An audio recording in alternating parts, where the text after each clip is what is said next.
안녕하세요. 핀란드에서 새 아이를 키우는 엄마예요. 오늘은 지난번에 2회에 걸쳐서 핀란드의 취미 생활에 대해서 얘기를 해봤는데요.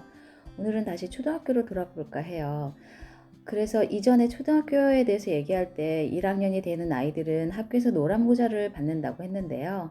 이제 그 뒤부터 학교 생활이 시작이 되겠죠. 유치원에서 많이 어떤 단체 생활에 대한 교육을 받았지만 초등학교에 들어가면 또 사뭇 분위기가 달라져서 약간 엄격해지는 것 같아요. 반 친구들도 선생님들도 강조하시는 게 아침에 학교 오는 것, 준비를 해야 되는 것, 그리고 학교 끝나고 나서 다음날 학교 준비하는 것, 이런 것들에 대해서 루틴에 대해서 되게 중요하게 강조를 하시더라고요. 막상 공부는 그렇게 아직까지 강조하지는 않아요. 그래도 이제 초등학교에 들어가면 처음으로 책을 받아와요. 학교 책을 받아오는데 보면은 혹시 이 얘기를 들어보셨는지 모르겠지만 핀란드어가 세계에서 가장 어려운 언어 3위, 5위 안에 드는 거 아시나요? 어른들이 저 같은 어른들이 가서 특히나 이제 영어에 익숙해진 어른들이 가서 핀란드어를 배우려면 핀란드어 교재에도 당신이 평생 핀란드어 공부를 한다고 해서 이 언어를 마스터할 수 있으리라는 보증은 없다라고 딱 나오더라고요. 그런데 이제 그만큼 생각할 것도 되게 많아요. 그래서 핀란드어가 굉장히 어려운데 이 아이들이라서 언어 습득도 빠르고 그런지 몰라도 굉장히 재밌게 배우더라고요. 제가 오늘 집에 아이들 처음에 들어갔을 때 학교 핀란드어 교재가 있으면 보여드리려고 했는데 얼마 전에 집 정리를 좀 한 편이라서 책을 싹 갖다 버렸거든요. 그래서 그것도 같이 갖다 버리게 됐나 봐. 애들이 버려도 된다고 하더라고요. 근데 책 이름은 아비넨이라고 원숭이라는 뜻이거든요. 그 책에 보면은 알파벳을 배울 때 노래로 같이 배우고 거기 나오는 캐릭터 뭐 이런 것들을 각 장마다 이제 노래로 쉽게 배우도록 되어 있어요. 그래서 어쨌든 얘네들은 말은 할 줄 알고 학교로 들어가는 거니까 이제 그거를 문제로서 배우게 됩니다. 그리고 이제 학교 생활이 시작함과 동시에 학교를 등록하기 이전에 등록하는 게 입배라고 해서 풀로 말하자면 일다빠이바 또이민다인데요. 이거 한국어로 하면 방과 후 수업이에요. 아이들 수업이 11시에 끝나는 날도 있고 그러니까 11시에 끝나는 날은 밥을 11시 반 정도까지 먹고 끝나겠죠. 그리고 대부분의 경우 12시 이전에 다 학교가 끝나요. 그러면 이제 일하는 부모들도 있고 아이들이 이제 학교가 끝난 이후에 시간 관리를 잘 못하는 경우가 당연하죠. 그래서 이 방과 후 수업에를 등록을 해야지 돼요. 물론 집에 엄마가 있는 경우에는 등록을 안 하는 경우도 있습니다. 그래서 모든 학교마다 이 방과 후 수업이 있는데 이 방과 후 수업은 1학년부터 2학년까지만 운영을 해요. 그래서 자격은 1학년부터 2학년까지고 이전에 그 등록을 하면 여기에서 모든 액티비티를 하는 데 있어서 뭐 하다가 다칠 수도 있기 때문에 뭐 보험 문제라든가 이렇게 다 결부되어 있어서 미리미리 등록을 해야지. 그러지 않으면 한 달이나 뭐 그 이상의 기간을 기다려야 될 수도 있어요. 예전에는 그러지 않았는데 이제 점점 더 이렇게 안전에 대해서 빡빡해지는 경향이 있는 것 같아요.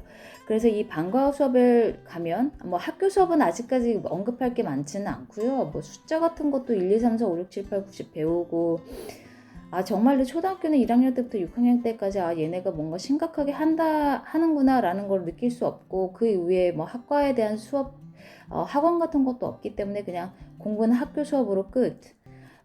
그리고 이제 뭐 방과 수업은 학교에서 하던 수업이나 뭐 학교에서 하지 않는 그 이외의 커리큘럼을 배우는 곳이 아니고 여기도 보육의 개념이에요. 어린이 유치원 뭐 이런 것처럼 오후에는 아직 저학년 아이들은 그냥 놀아요.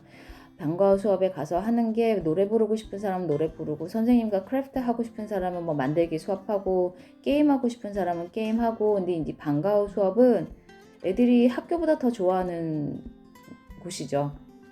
왜냐하면 이 방과후 수업에서는 그냥 친한 친구들, 1학년 친구들, 2학년 언니들 같이 모여서 그냥 노는 곳이니까요.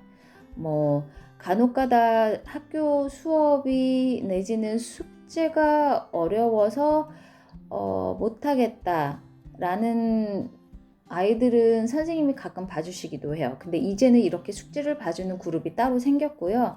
이제 방과후 수업에서는 그냥 시간을 보내다가 이것도 계약서를 쓰고 부모와 몇 시까지 하겠다, 3시까지 하겠다, 4시까지 하겠다, 한 5시까지 하겠다. 이거 완전히 보육의 개념이기 때문에 그 시간이 얼만큼이 되는지에 따라서 비용이 청구가 되고요. 또 이 비용도 부모의 그 인컴 수준에 따라서 면제가 되기도 하고, 또 한 집안에서 2명 이상 다니면 또 거기에 대한 그 플러스 디스카운트도 있고 그렇습니다.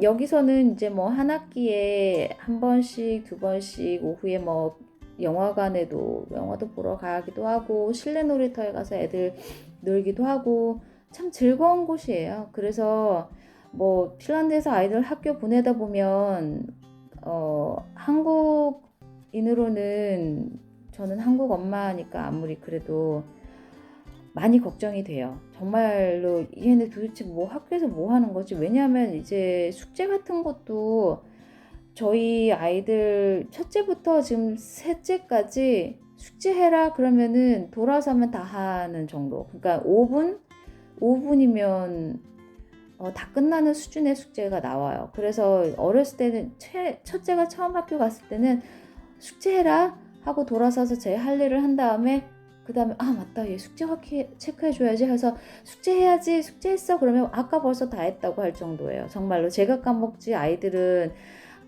책 열고 하면 5분이면 다 끝나요. 그런 정도고, 조금 나이가 들어서도 3학년, 4학년, 5학년, 6학년이 되어서도 제가 애들이 숙제가 힘들다, 숙제가 많다라는 식의 컴플레인을 들어본 적은 없죠. 하기 싫다라는 컴플레인을 들어본 적이 있는데, 하기 싫다라는 컴플레인을 하면 저는 또 할 말이 있죠. 그거 얼마나 된다고.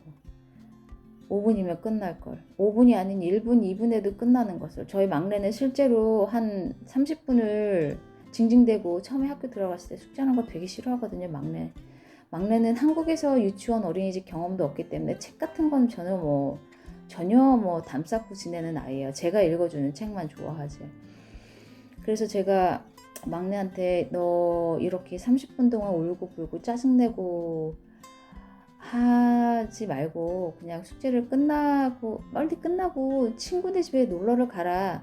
그랬더니 눈이 번쩍 뜨이면서 네 하고서 진짜로 한 40초 만에 숙제 끝나고 뛰어나간 적이 있어요. 그냥 그렇게 놀라울 정도로 숙제가 간단하고, 또 우리 막내가 그렇게 빨리 숙제를 할 수 있는 능력이 있음에도 불구하고 그렇게 징징대고 책 여는데 30분, 가방 여는데 10분, 그게 더 불가사의한 일인 것 같아요, 저에게는. 오늘은 이 정도까지 하고요. 그 외에 학교에 관한 문화 같은 것들이 굉장히 많거든요. 휴일이나 방학이나 또 이제 올라가면서 점점 배우는 것들, 다음에는 그런 거에 대해서 더 얘기를 해보겠습니다.